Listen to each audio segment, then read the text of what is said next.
tunachotakiwa kufanya baada ya maombi. Tunachotakiwa kufanya baada ya maombi. Tulikuwa na maombi siku 21 na maombi haya yalikuwa ni maombi ya kutengeneza mwaka wako, kuweka jinsi ambavyo mwaka utakavyokuwa kwa ajili ya afya yako, afya ya watoto wako. Kwa hiyo tulikuwa tunatengeneza mwaka. Na tunapomaliza maombi haya, kama nilivyosema, hatupaswi kulala. Sio wakati wa kukaa sasa nimeshamaliza nikae nistarehe, hapana. Tulikuwa tunatengeneza, tunatakiwa tukae macho. Haleluya. Watu wengi wanapomaliza maombi huwa wanafikiri kila kitu kimekwisha. Wanarudi kwenye hali ya kawaida. Mtu anarudi kwenye hali ya kawaida kabisa. Yaani anakuwa mtu wa kawaida. Lakini wakati akiwa kwenye maombi alikuwa moto. Anaomba usiku, anaamka usiku anaomba, anasoma neno, anafanya kila kitu. Lakini muda kumaliza maombi sasa, mtu anarudi kwenye hali ile ya kawaida. Hana muda wa kuomba, hana muda wa kusoma neno, hana muda wa kuamka usiku kuomba, hapana. Yaani kila maombi ya siku 21 yametuchochea, yametupa nguvu. Haleluya. Tulikuwa tunatafuta nini? Nguvu. Kwa siku 21 tulikuwa tunatafuta nguvu ya kutusaidia ili tuweze kusoma sana. Kama ulikuwa unasoma kidogo, sasa unatakiwa usome sana. Haleluya. Kama ulikuwa unaomba, unatakiwa uongeze tena kuomba. Usipunguze kuomba. Ulikuwa unaomba, omba. Na sio kwamba umefunga siku 21 iwe ni mwisho wako kufunga. Unatakiwa ujipatie muda wewe mwenyewe binafsi. Maombi yako ya kufunga, unajipatia mimi nitafunga siku ya Ijumaa, labda Jumamosi ama Jumanne na Jumangapi. Unakuwa na siku zako za kuomba, za kufunga na kuomba. Haleluya. Bado tuko vitani. Tumeshatafuta nguvu, tunazo nguvu sasa. Haleluya. Nilisema kwamba ufalme wa Mungu unatekwa na watu wenye nguvu. Huwezi ukauteka ufalme wa Mungu kama huna nguvu. Ukiwa legelege hutauteka. Sasa siku 21 tumekuwa tukizitafuta zile nguvu. Nguvu tunazo sasa. Ni wakati sasa wa kuingia na kuanza kupambana. Haleluya. Sio wakati wa kusema sasa tulale ama tukae tumemaliza sasa. Hatujamaliza bado. Haya ilikuwa ni maombi ya kutafuta nguvu. Kuzisaka nguvu ili kuendea vitu vyetu ambavyo shetani amevishika. Haleluya. Tumeshapata nguvu sasa. Ni wakati sasa wa kuchachamaa na kunyang'anya shetani vilivyo vya kwetu. Na kumwambia shetani sasa tuna nguvu ya kuvichukua vitu vyetu. Achia vitu vyetu. Haleluya. Ni wakati sasa wa kupigana vita na kuvichukua. Vitu tunavyo katika ulimwengu wa roho. Ni wakati wa kufariki wa kuvichukua. Nguvu tunazo. Sasa ni wakati wa kupambana na shetani. Tuhakikishe mwaka huu tumechukua vitu vyetu. Haleluya. Tusimwachie. Tumeweza maombi ya siku 21, tumepata nguvu, tunazo nguvu. Tutumie hizo nguvu tulizopata za Mungu kuanza kupambana sasa. Tusilale, kupambane. Ukishakuwa na nguvu, ukae tena ukatulia.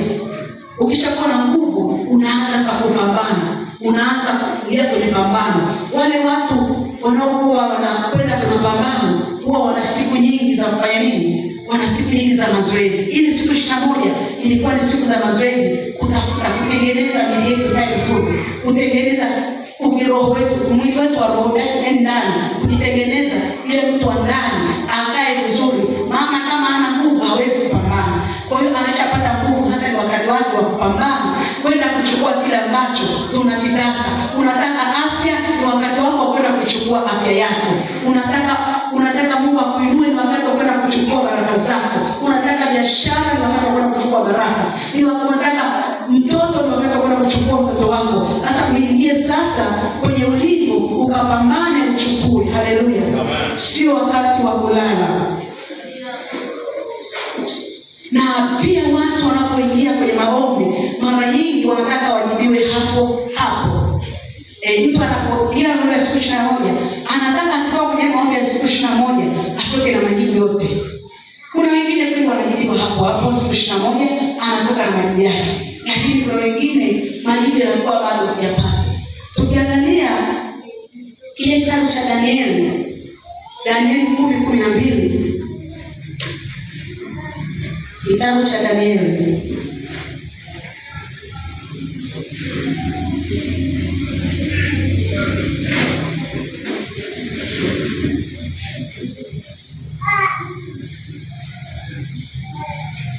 Kitabu cha Danieli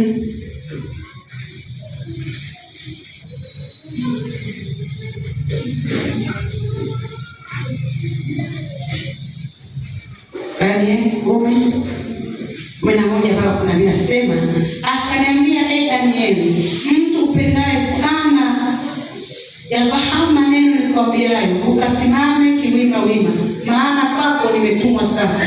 Na aliponiambia neno hili, nalisimama nikatetemeka. Ndipo akaniambia, usiogope Danieli, maana tangu siku ile ya kwanza ulipotia moyo wako ufahamu na kunyenyekesha mbele ya Mungu wako, maneno yalisikiwa, nami nimekuja kwa ajili ya maneno yako. Lakini mkuu wa ufalme wa Uajemi alipinga siku 21. Bali tazama, huyu Mikaeli, mmoja wa hao wakuu wa mbele, akaja kunisaidia, nami nikamwacha huko pamoja na ufalme wa Uajemi. Haleluya! Hapa malaika anamwambia Danieli, anakuja anamwambia, wewe upendwaye sana na Mungu, anamwambia tangu ile siku ulipoanza kuomba, Mungu alisikia, akanituma kwako nikuletee majibu yako. Lakini nikufika angani, mfalme wa anga alinizuia. Kwa hiyo alizuiliwa tangu siku ile ya kwanza mpaka hiyo siku ya 21 ndio alipokea akaachiwa. Akazuiliwa. Malaika anasema amenizuia siku 20 na ngapi? Siku 21 pale juu. Kwa hiyo kumbe majibu ya Danieli yalikuwa tayari, lakini alikuwa amezuiliwa juu asishuke.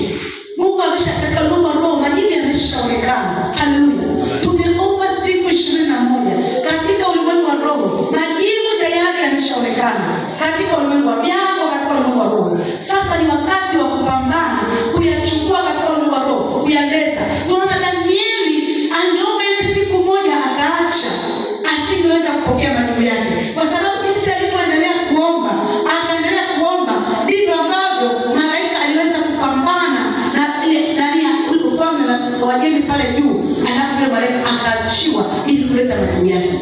Kwa hiyo kuna mambo ambayo umeomba kwa Mungu lakini bado yameshikiliwa. Mambo ya Mungu ni kanuni, sio kama Mungu anashindwa, lakini ni kanuni na nini? Mambo ya Mungu yanaenda kwa kanuni. Yanasema mambo ambayo umeomba siku 21 lakini unaona hakuna kile ambacho kinaendelea. Unaona hakuna ambacho kinafanyika. Maana Mungu sio wakati wa kukata tamaa, sio wakati wa kuanza kunung'unika. Hapana, ni wakati wa kupambana, ukijua ya kwamba tayari maombi yako yameshasikiwa na majibu yako yako tayari, ila ni wewe kupambana ili adui aachie. Ni wakati wa wewe kupambana ili kwenda kuchukua majibu yako, ili kwenda kuchukua kile ambacho umekiomba kwa Mungu. Haleluya! Ni wakati wa kupambana sasa, maana yameshindwa katika ulimwengu wa roho, lakini bado hayajatokea, bado hayajatokea. Sasa wewe usilale, usikae kimya. Chukua hatua sasa. Umaliza 21, ni wakati wa kuambia shetani, achia kichwa cha kwangu. Tumesema nguvu tumeshapata, tunaweza kushinda shetani, tunaweza kuchukua kila kichwa cha kwetu. Ni wakati wa wewe sasa kwenda na kuchukua kile kichwa cha kwako. Kuanza yani ulikuwa unaomba sasa, kama vile ulikuwa hujaomba, uingie sasa kwenye mapambano kwa ajili ya kwenda kuchukua. Ameni, kama ni gari yako umeomba Mungu, ni wakati wa kwenda kusema na shetani, sasa achia hilo gari. Najua nipo katika ulimwengu wa roho, nataka niachie kila kichwa changu, baraka zangu, hiyo nyuma yangu iachie. Kuna mamuru anaachia kichwa cha kwako. Ni wakati sasa wa wewe kwenda kumamuru, sio wakati wa kulala, ni wakati wa kumamuru adui aachie. Tuna Danieli angeacha kuomba, alikuwa na maombi ya siku 21. Ile siku ya kwanza tu alikuwa ameshajibiwa tayari, lakini maombi yake yalikuwa yamezuiliwa. Ni wakati wa kuwa ameshaachilie vitu vyako alivyozuiliwa, ambavyo Mungu tayari ameshaachilia. Wewe umeshaomba, Mungu tayari ameshaachilia, lakini shetani amevizuilia. Mamlaka unayo, umepewa. Tulifundishwa hapa kwamba mamlaka, tumepewa mamlaka. Una mamlaka.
ya kuamuru kila kitu kije katika.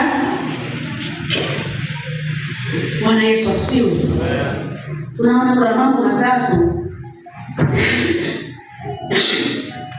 unayopaswa kuwa nayo baada ya maombi. Unapaswa kuona ushindi, ama unapaswa kubadili mtizamo wako. Umekwisha maliza maombi, ni wakati wa wewe sasa kubadili mtizamo uliokuwa nao. Badilisha mtizamo uliokuwa nao. Haleluya. Tuangalie kile kitabu cha Samueli. Samueli wa kwanza. Samueli wa kwanza sura ya kwanza. Tuangalie mstari wa 10. Biblia nasema, yeye huyo mwanamke alikuwa na uchungu rohoni mwake. Akamwomba Bwana akalia sana. Akaweka nadhiri akasema, ee Bwana majeshi, ikiwa wewe utaliangalia teso la mjakazi wako na kunikumbuka, wala usinisahau mimi mjakazi wako, na kunipa mimi mjakazi wako mtoto mume, ndipo mimi nitakapompa Bwana huyo mtoto siku zote za maisha yake, wala wewe hautafikiria kifani mwake. Ikawa hapo alipodumu kuomba mbele za Bwana, Eli akamwangalia kinywa chake. Basi Hana alikuwa akinena moyoni mwake, midomo yake tu ilionekana kama anena, sauti yake isisikike.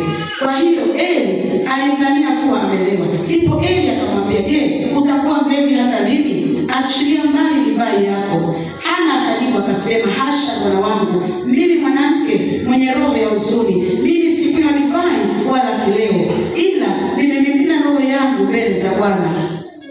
Usimdhanie mjakazi wako kuwa ni mwanamke asiyefaa kitu, kwa kuwa katika wingi wa kukua kwangu na kusikitika kwangu ndivyo nilivyonena hata sasa. Ndipo Eli akajibu akasema, enenda kwa amani, na Mungu wa Israeli akujalie haki yako uliyomwomba. Naye akanena, mjakazi wako na aone kibali machoni pako. Basi huyo mwanamke akaenda zake, naye akala chakula, wala uso wake haukuchamana tena. Haleluya.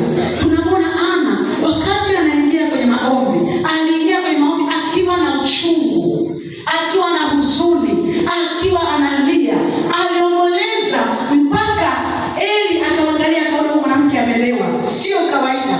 Akaona ni mlevi kabisa huyu amelewa.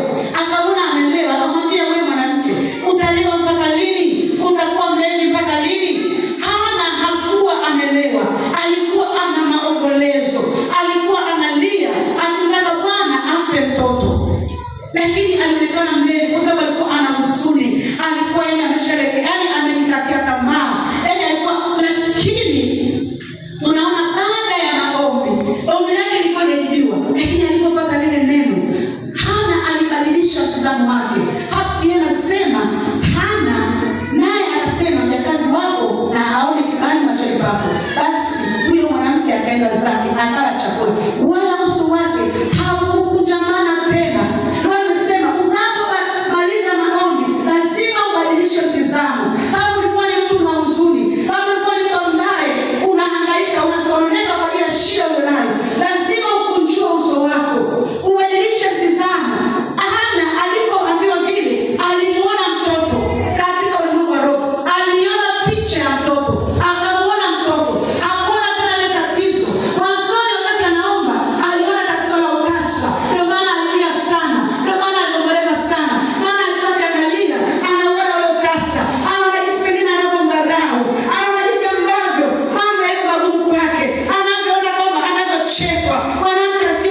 Jambo la pili, unapotoka kwenye maombi, unatakiwa uwe na hali ya utulivu.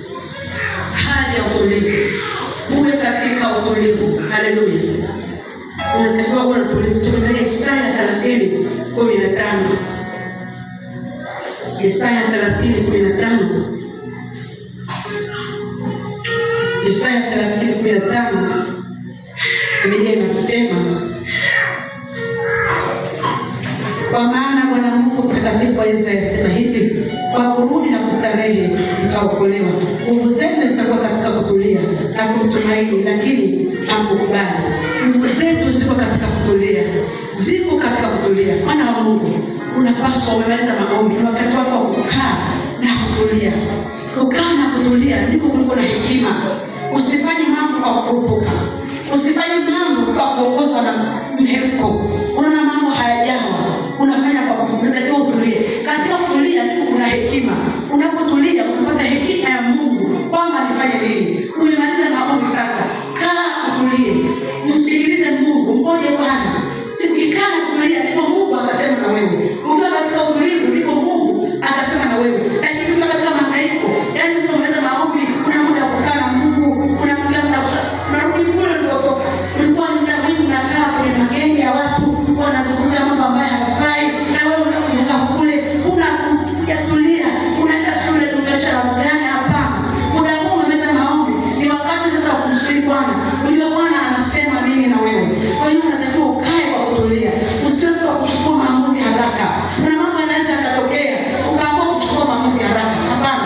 Mtu ambaye ametulia, mara nyingi huwa hachukui maamuzi ya haraka. Huwa anakaa kutulia. Anajua hili jambo nataka kwenda kufanya, ni jambo jema, linafaa. Mungu, nafanya nini? Nafanya nini hapa? Tunapokuwa kwenye maombi, shetani huwa anakuja. Usifikiri kama maombi Mungu ndiye anakuja. Shetani ndiye anakuja wa kwanza. Lakini umeomba kitu, shetani ndiye anakuja wa kwanza. Unaweza kama umeomba hata mume, tena anaanza kaja wa kwanza, anakuletea huyo mume. Lakini sasa kama utakuwa katika hali ya kutulia, utakwenda kwa baba, unajikuta umejiingiza sehemu ambayo si sawa sawa. Umeingia mahali ambapo siko sawa sawa. Umeomba Mungu akupe biashara. Unapomaliza maombi, unaweza kushangaa unaletea biashara. Unamaliza maombi tu, mtu anakwambia analeta biashara. Unatufanya biashara hii. Mwana wa Mungu, usikubali kirahisi. Kaa katika kutulia. Kwa kutulia huko, Mungu anasema na wewe kwamba hichi kitu ni cha kwangu ama sio cha kwangu. Hii biashara mimi nimeleta kwako ama sio. Lazima tunapokuwa kwenye maombi tukae kwa kutulia ili Mungu aweze kusema na sisi, ili tuweze kupata kitu ambacho ni sahihi. Unaweza kujiingiza kwenye mambo ambayo sio sahihi kwa sababu unakurupuka tu. Hii kitu cha Mungu. Mtu anafanya biashara, ndio Mungu, ndio Mungu. Unaingia kwenye biashara. Unapoingia kwenye biashara, unajikuta umepoteza kila kitu. Halafu una Mungu usisema uongo. Hapana. Unapotoka kwenye maombi, mara nyingi shetani huwa anainuka. Kuna hata Yesu alipokuwa kwenye maombi siku 40, akaona njaa. Aliona njaa. Alipoona njaa, shetani akatumia ile njaa yake akitaka kumjaribu aweze kuanguka. Akamwambia, ikiwa wewe mwana wa Mungu, badilisha haya mawe yawe mkate. Yesu kwa sababu alikuwa mtu ambaye ameingia kwenye maombi na ametulia, alikaa akatulia, akapata hekima ya Mungu. Akamwambia, imeandikwa. Yesu hakuweza kubadilisha kwa sababu huyu mtu ana njaa. Kwa hiyo nitumie njaa hii. Shetani atatumia kile ambacho una shida nacho, umekwenda kwa Mungu ili aweze kujaribu kwa hicho, ili aweze kuharibu mambo yako, aweze kuharibu haya maombi. Uone maombi ya siku 21 umefanya bure. Kwa hiyo Bwana wa Mungu lazima uingie katika utulivu, ukaa katika utulivu. Tusiingie kwa kukurupuka, tusifanye mambo kwa kukurupuka. Ama mambo yaani tunaamua kumsikilize Mungu, kumsikilize Roho Mtakatifu anasema nini ndani yako. Wewe unapoambiwa muda huo unafanya. Tusifanye hivyo na Mungu. Tunatakiwa tutulie, tumsikilize Mungu ndani yetu anataka nini. Unajua utulivu, mtu aliyetulia mara nyingi hafanyi haraka. Mtu ambaye ana utulivu ndani hafanyi haraka. Mwenye anayefanya haraka ni ambaye hana utulivu ndani yake. Haleluya. Ambaye hana utulivu ndani yake anaweza kufanya haraka. Mimi kuna mambo ambayo yalivuka wakati ile maombi na namalizia maombi, nikawa nimeinuka vita ambazo sidhani nilikuwa lakini nilitaka kuinuka nifanye kitu, lakini baadaye nikakaa. Roho Mtakatifu akaniambia hapana. Nilitulia nikaacha. Kwa sababu hata kile kitu nikifanya kingeenda kuleta nini? Kitu kingine ambacho sio vizuri. Kwa hiyo unatakiwa unapokuwa unashindana na sababu analeta vitu kujaribu. Analeta vitu ili yeye maombi yomba yawe bure. Kwa sababu anajua kabisa ukikumbuka pamoja kwa sababu sivyo, yale maombi yanakuwa ni kazi bure. Kwa hiyo ni maana Mungu tunatakiwa tu makini, tukae katika utulivu. Tutulie katika mambo yetu tunayofanya ili kwamba Roho Mtakatifu aweze kutusaidia ili kwa kufanya katika hekima. Tufanye katika hekima itakusaidia kwa muda kwa bora maombi ya session moja unamaliza. Itakusaidia. Utajikuta unafanya mambo vizuri na maombi yako yanajibiwa vizuri. Haleluya.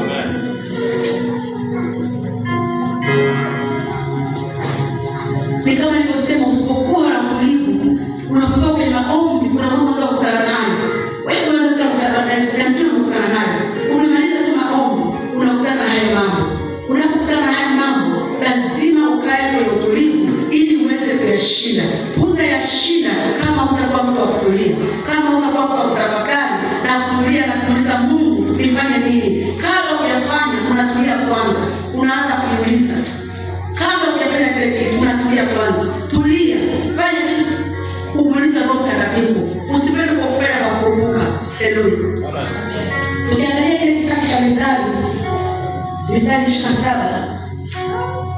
Mithali 27.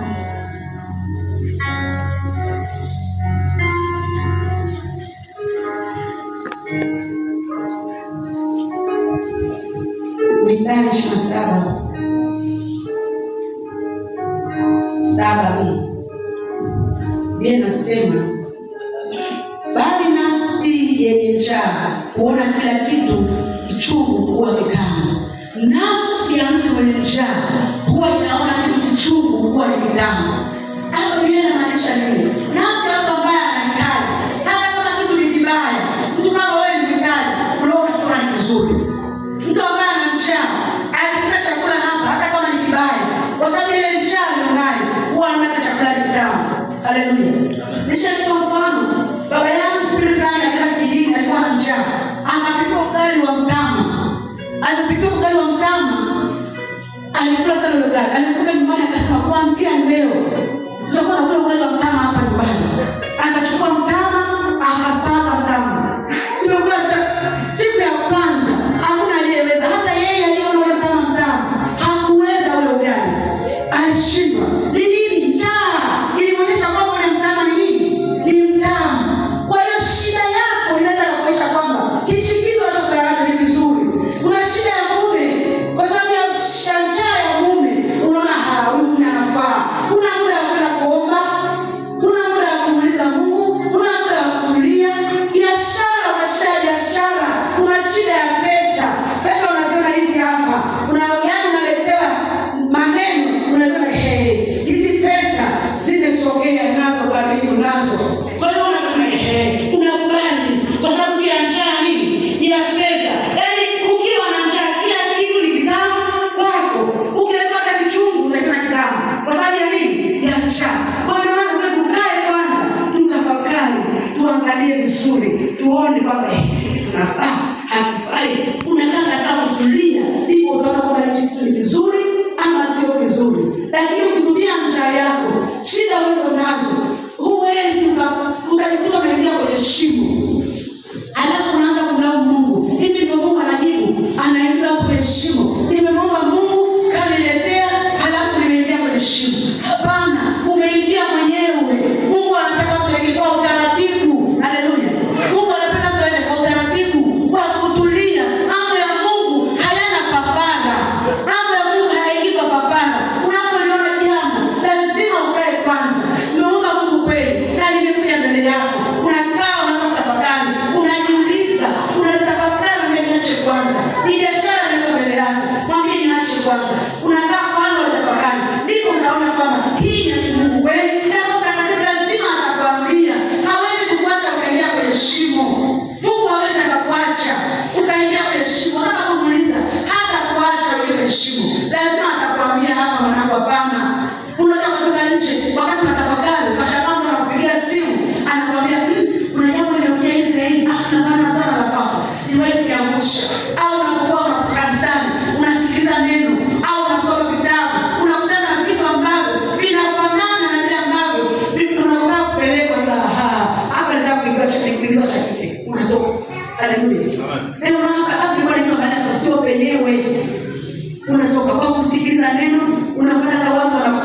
unashangaa mtu anakwambia, yaani Mungu au akiwa anasema na wewe ndani unakosa amani, hivyo ndivyo. Lakini ukiingia haraka, ukienda na njaa zako, yeye anasema nafsi ya mtu mwenye njaa inaona kichungu kwa ni kitamu. Unaweza kile kitu kwa muda ule kama ni kitamu, lakini baadaye itakuwa shida kwako. Haleluya.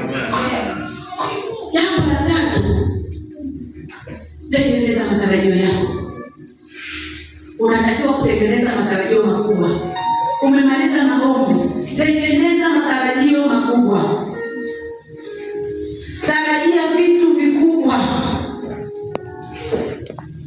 Tarajia vitu vikubwa, tengeneza matarajio makubwa. Tengeneza matarajio. Unajua mtu ambaye ana mimba huwa ana matarajio makubwa sana. Hapa anasema ana matarajio makubwa sana. Mtu akiwa mjamzito unakuwa na matarajio makubwa. Unatarajia kwamba hapa nitapata mtoto. Unajua mwezi fulani ukifika tayari na mtoto. Umeshatengeneza matarajio. Unajua kwamba ukifika mwezi fulani na mtoto labda ni wa kiume ama wa kike. Mtu mwingine anaandaa mpaka nguo, anaandaa kila kitu kwa ajili ya mtoto wake. Ameshapima, ameshaona ni wa kike au wa kiume. Lakini wakati mwingine hujui hata kama kumboi kuna nini. Lakini hakuna mjamzito hata siku moja aliwahi kusema Mungu tumekuwa msimu kuna nini. Ana mimba, hapa siku kuna mnyama huko ndani, siku kuna nyama, siku hakuna. Kila mtu ambaye anakuwa mjamzito huwa ana matarajio ya mtoto na anatarajia kila siku, anatarajia, anaona picha ya mtoto, anaona mtoto amezaliwa. Wakati mwingine mpaka mtoto anaota ndoto, anaona mtoto wake, anaona kisha anamvalisha, anaona amejifungua. Kwa sababu anakuwa kila wakati anakuwa na tarajio kubwa, ndio maana anaona ndoto kama amejifungua, kwa sababu analeta tarajio. Kwa hiyo na sisi tunapaswa kutengeneza matarajio makubwa. Yatengeneze haya matarajio. Ona picha ya vile vitu ambavyo unataka. Anza unatarajia nini? Kama unatarajia ni gari, ona picha hiyo gari. Ona picha hiyo nyumba. Unakuwa unatengeneza hisi, unakuwa unaiona, unaisema ile nyumba. Haleluya. Unasema kwa nyumba yako tayari, unataka kwa nyumba yako. Unakuwa ni mtu wa kusema kila siku. Sema mpaka itakapotokea. Mtu mwenye matarajio huwa anasema mtu mwenye mtoto wangu, mtu wangu saizi anacheza, mtu wangu saizi yuko hivi, anasema, lakini hajamuona, anasema mwanangu, anasema nani hata uko tumboni. Huwa kama tunasema na watoto wetu, unaambia mtoto wewe mtoto mzuri, mtoto wangu na akili sana, mtoto wangu sijui nani, unamsemesha. Na wewe tengeneza matarajio, anza kusemesha, semesha hayo mambo, yaambie hayo mambo. Tengeneza na kuyasemesha kila siku, semesha kila siku, yaambie kila siku. Haleluya. Mpaka mambo yaone kero. Hata wewe mnadani sema. Mimi nakumbuka wakati mchungaji aliposikia habari za kwenda kuchukua cheo, alikuwa anasema sana. Yaani ilikuwa kama kero. Na ilikuwa ni mwezi wa 10. Kapata hilo neno nani alikuwa anasema, lakini Mungu alipokuja kusema naye kwamba atakapopa cheo. Yaani alikuwa anataka kwenye cheo. Kila siku anasema. Yaani kila siku, yaani mpaka ilikuwa kero. Anakuambia kila siku tangu mwezi wa 9 ile kulikuwa na 10 mwaka jana. Jambo limesemwa mpaka limekuja kutokea mwezi wa 12. Alikuwa hajaacha kulisema. Yaani akilani kidogo anasema. Akilani kidogo yaani mtanikoma. Anaanza mtanikoma. Yaani anasema, yaani alisema tu. Alikuwa hajaacha kulisema. Mpaka likafanya nini? Likatokea. Sasa anataka kumaliza kuchukua cheo chake, mwezi wa 3 wanarudi. Kwa hiyo naona nini? Ni kwa sababu alikuwa anasema, alikuwa na tarajio. Alitengeneza tarajio. Akalisema ile jambo. Ona mwezi wa 10 halikutokea mwezi wa kwanza. Akasema mwezi wa 2 itatokea. Halikutokea. Hakuacha kusema. Akatokea mwezi wa 6 naenda. Mwezi wa 6 hakwenda. Hakuacha kusema. Akasema na mwezi wa 8.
yake hata yatakapopata mvua ya kwanza na ya mwisho.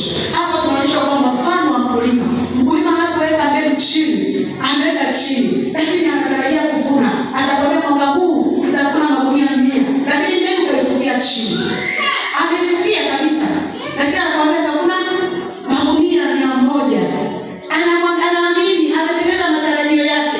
Kaifukia katika dakika na mambo chini pa, kaizika mbegu. Lakini bado anakwambia mwaka huu nitavuna magunia 100. Na huwa hakika sana kuchungulia kwamba inaota.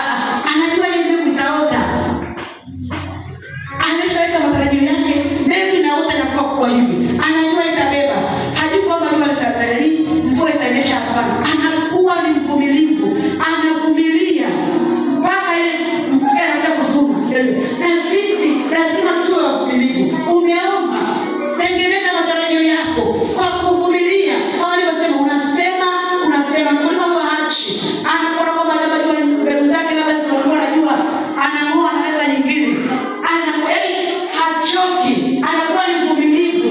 Wala sisi wavumilivu. Tunaendelea kupalilia, tunamwagilizia, tunafanya kila kitu. Tunaendelea kuomba, tunaendelea kutamka, tunaendelea kusema, tunaendelea kuomba mpaka ile jambo litokee. Hata kama Mungu amesema na wewe, lakini siku 21 Mungu amekwambia. Lakini wakati sasa wewe ile jambo kuendelea kulisemea mpaka ile jambo litokee. Amen. Mwenye matarajio anakuwa na imani. Mwenye matarajio anakuwa na imani. Anapoambiwa anakuwa na imani. Tumesoma kitabu cha Samueli wa kwanza. Tumemwona mtumishi wa Mungu Hana alipoambiwa tu kwamba inuka, akaambiwa Bwana amefanya kwa ajili yako. Hakusubiri mpaka aone mimba. Aliinuka akafurahi. Kwa sababu akakunjua uso wake. Kwa sababu alikuwa ana imani kwamba alishakuwa. Kwa hiyo wewe umeomba, usisubiri mpaka uone. Hata kama mambo ni magumu, hata kama bado unaona mambo yamezidi pale, wewe cha kufanya ni kutekeleza kwa imani. Kunjua uso wako. Amini, tarajia kitu pale. Usikuje tena uso, usiumie tena. Unatakiwa kufanya pale. Mtu mwenye tarajio anaamini kabisa kwamba sasa nimeomba Mungu na Mungu anafanya. Sio maana amesema. Umeshalishika na Mungu kwamba amesema hichi kitu. Unaenda na neno lake hilo unatarajia kwamba ninalo neno. Mkiambiwa anakuwa na mimba tumboni, anataka ni mtoto mpaka mtoto anatokeza. Kwa hiyo wewe unatembea na neno lako, unatembea na kitabu cha Mungu amesema mpaka kile kitu kinatokeza. Haleluya. Mwenye tarajio anakuwa na shukrani. Mtu ambaye anatarajia kitu huwa ana shukrani. Anakuwa anamshukuru Mungu. Anatarajia kwamba atapata kitu, nitapata mtoto, nitapata nyumba, nitakuwa na afya njema. Anamshukuru Mungu. Ninamshukuru Bwana Yesu kwa ajili ya afya. Asante kwa sababu wewe ni Mungu unayenipa afya. Wewe ni Mungu unayeniwezesha. Wewe ni Mungu unayenipa utajiri. Ninakushukuru. Anakuwa ni mtu ambaye kila wakati ana shukrani kwa sababu anatarajiwa anakuwa lazima kutokea. Wewe unamshukuru Mungu kwa kile ambacho Mungu anakwenda kufanya. Anasema asante. Haleluya. Mungu anakuwa ana shukrani. Ukiwa unatarajiwa lazima uwe na shukrani. Kwa hiyo wakati unaendelea kutarajia kile kitu Mungu afanye, lazima uendelee kumshukuru Mungu ili Mungu atende. Haleluya. Mwenye tarajio huwa anatolea kile kitu, anatoa sadaka. Kama tarajia lazima utoe sadaka kwa ajili ya kile kitu. Toa sadaka. Mwambie Mungu ni sadaka yangu. Ninatoa kwako. Sio kwamba unaomba, hapana. Ni sadaka ya shukrani. Najua Mungu atafanya. Maana wewe ni mwaminifu. Yaani mwenye tarajio anafanya vitu. Sio kwamba mtu ambaye hana tarajio huwa anasema nikitoa sadaka nitapoteza. Hapo una imani, una tarajio. Lakini mwenye tarajio nikitoa hii sadaka nitapata zaidi ya hapa. Haleluya.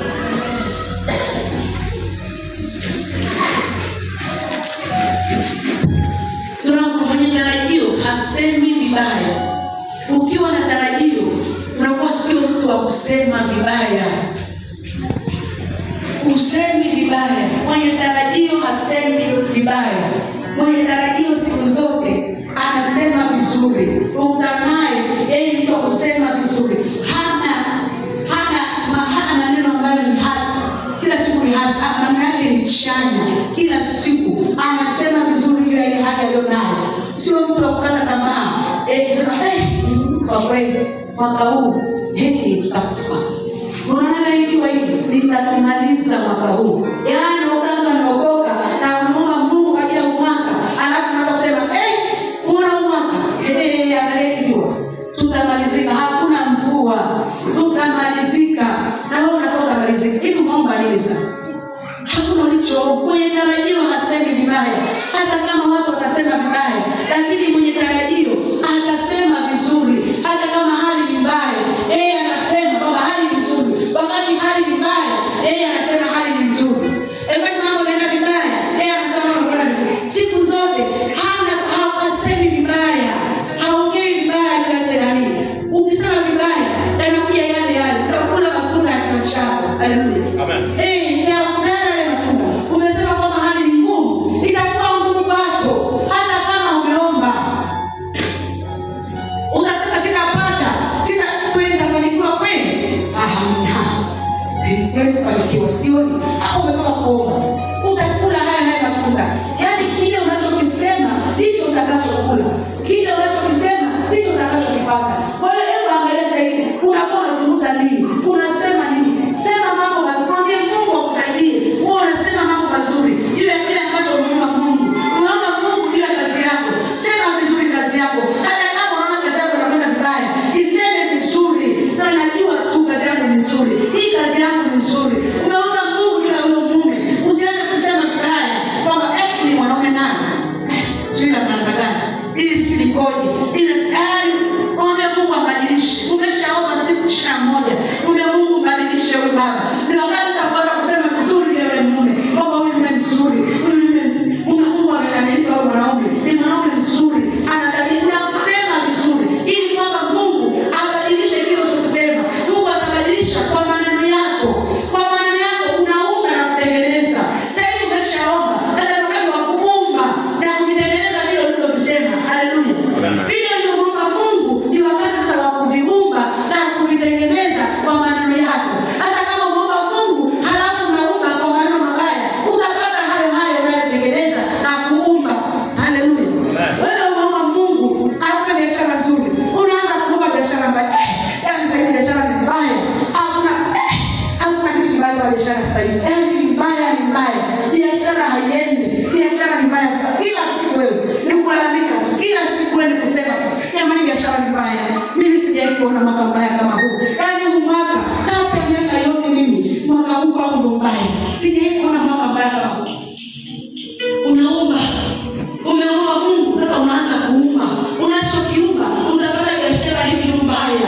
Utapata biashara nzuri. Uweze kupata nzuri kwa kuumba vibaya.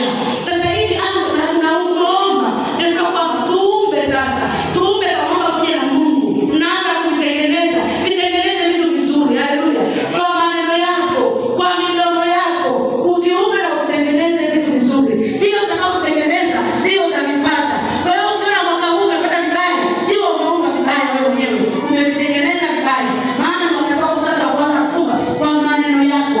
Wakati unatarajia kile kitu, unasema vitu vizuri, unasemea vizuri, unasemea vizuri kazi yako, unasemea vizuri watoto wako. Watoto wako ni watukufu. Sasa watoto haya ni watukufu ya sikii. Bora hata nisingezaa. Yaani yeye bora hata nikashikwa. Bora hata ningewatupa. Wengine wanafuta mbaya kwa sababu hata ningekufa siku ambayo wazaa. Kwa hiyo anasema vibaya. Watoto wanazidi kuwa watukufu. Anasema nini naomba kwa yao watoto.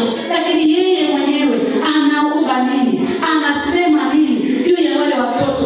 Amemshaomba kwa Mungu. Sasa ni wakati wake yeye na Mungu kutengeneza na kuumba. Lakini sasa yeye badala aumbe vitu vizuri, anaumba vitu vibaya. Sasa ni wakati wako wa kusema vitu vizuri kwa ajili ya kazi yako, kwa ajili ya watoto wako, kwa ajili ya maisha yako. Kile ambacho unakiona akilini, unachokiona kibaya, kiseme vizuri.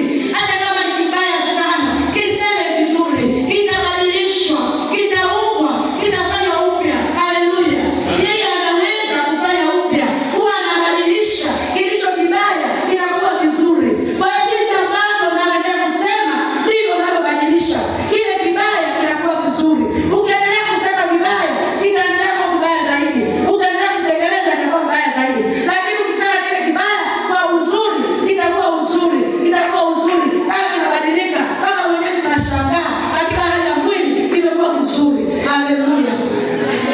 lazima tuvisemee vizuri.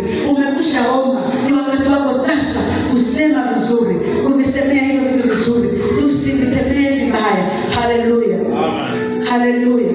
Nimesema tulikuwa kwenye maombi ya siku 21, nikasema ya kwamba ni vizuri. Jambo la kwanza nimesema kwamba tutangaze ushindi, tuwe washindi au tubadilishe mtazamo yetu. Nikasema jambo la pili, tuwe na uvumilivu, tutulivu, tuwe na uvumilivu. Jambo la tatu, tutarajie matarajio yetu yawe makubwa. Jambo la nne nimesema matarajio yetu yawe na matarajio mazuri. Tutarajie, tunasema mwenye tarajio ni mvumilivu, mwenye tarajio ana imani, mwenye tarajio ana shukrani, mwenye tarajio anatoa, mwenye tarajio sema vibaya. Kwa hiyo kama tarajio hivyo utafanya vibaya. Kwa hiyo mwana wa Mungu, kwa maombi haya 21 unapoendelea sasa, ili mambo yako yakae vizuri, ni vizuri kuwa na haya mambo. Ni vizuri kuangalia kama unafanya hivi, unakuwa mtulivu, kuangalia kama unatarajia tarajio zuri. Kama unatarajia, utaona Mungu kwa namna ya ajabu, utaona Mungu akubarikisha. Hautafika mwezi wa 12 mambo yako yatakuwa yameshanyooka. Utashangaa kwa muda mfupi Mungu anafanya. Utashangaa kwa muda mfupi yale ambayo umeweka au maombi yako yanafanikishwa, unakuja kutoa ushuhuda. Maombi mengine yanakuwa ni muda mrefu. Kwa hiyo usikate tamaa, endelea kusema. Nikutoa ushuhuda mchungaji, nikasema amesema kwa mwaka mzima, anasema tu, hakata tamaa, anasema tu. Na wewe yale ambayo kwamba hayawi, usiache hata kama bado unakuwa mabaya. Yasemee tu, yasemee tu, yasemee tu mpaka yeye ngoja ametokea. Maana unaendelea kuyaumba taratibu ili atokee. Haleluya. Basi Mungu awabariki. Tusimame juu, tusimame juu.